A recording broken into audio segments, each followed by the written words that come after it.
আসল আম এবং কেমিক্যাল যুক্ত আমগুলো আমরা কিভাবে চিনবো, এই বিষয়টা আমাদের একটু জানা দরকার। আমরা যদি দেখি তাহলে আমের স্কিনটা, ক্যালসিয়াম কার্বাইড যুক্ত আমের স্কিনটা কিন্তু থাকবে, স্মুথ থাকবে না কখনোই।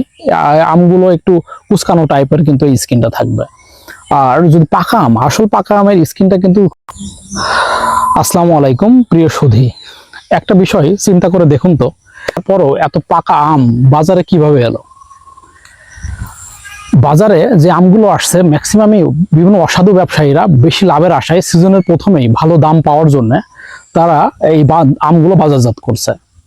যে আমগুলো এখনো 15 বা 20 দিন পরে আসার কথা, সেই আমগুলো এখনই বাজারে চলে আসছে।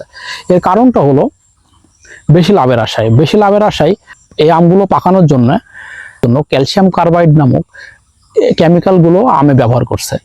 যে এই ক্যালসিয়াম কার্বাইড আমাদের শরীরের বিভিন্ন অঙ্গগুলো অস্বাভাবিকভাবে ক্ষতি করছে, বিশেষ করে লাংস, লিভার, কিডনিকে এগুলোকে আস্তে আস্তে কিন্তু এই ক্যালসিয়াম কার্বাইড বিকল করে দিচ্ছে। তাহলে আসল আম এবং কেমিক্যাল যুক্ত আমগুলো আমরা কিভাবে চিনবো, এই বিষয়টা আমাদের একটু জানা দরকার। ক্যালসিয়াম কার্বাইড যুক্ত আমগুলো আমরা যদি দেখি তাহলে আমের স্কিনটা, ক্যালসিয়াম কার্বাইড যুক্ত আমের স্কিনটা কিন্তু থাকবে, স্মুথ থাকবে না কখনোই। আমগুলো একটু কুচকানো টাইপের কিন্তু এই স্কিনটা থাকবে। আর যদি পাকা আম, আসল পাকা আমের স্কিনটা কিন্তু খুবই স্মুথ থাকবে, খুবই সুন্দর থাকবে স্কিনটা। দ্বিতীয়ত হলো আমকে যদি আসল পাকা আমকে যদি আপনি পানিতে ডুবান, আমটা ডুবে যাবে। কিন্তু নকল বা কেমিক্যাল যুক্ত কার্বাইড আমগুলোকে আপনি পানিতে ডুবালে কিন্তু আমটা ভেসে থাকবে পানির উপরে। 3 নম্বর বিষয় হলো, যদি আম থেকে যদি আপনি জুস করতে চান, অরিজিনাল পাকা আমগুলো আপনার জুসের পরিমাণটা কিন্তু অনেক বেশি থাকবে। বিশেষ করে কেমিক্যাল যুক্ত আমগুলোর আপনার যে জুসের পরিমাণটা কিন্তু খুবই সামান্য থাকবে, খুব অল্প পরিমাণে থাকবে। 4 নম্বর বিষয়টা হলো স্মেল। আসল পাকা আমগুলোর স্মেলটা খুবই সুন্দর থাকবে, অনেক দূর থেকেও আপনি এই স্মেলটা পাবেন, পাকা আমের যে স্মেলটা এটা পাবেন।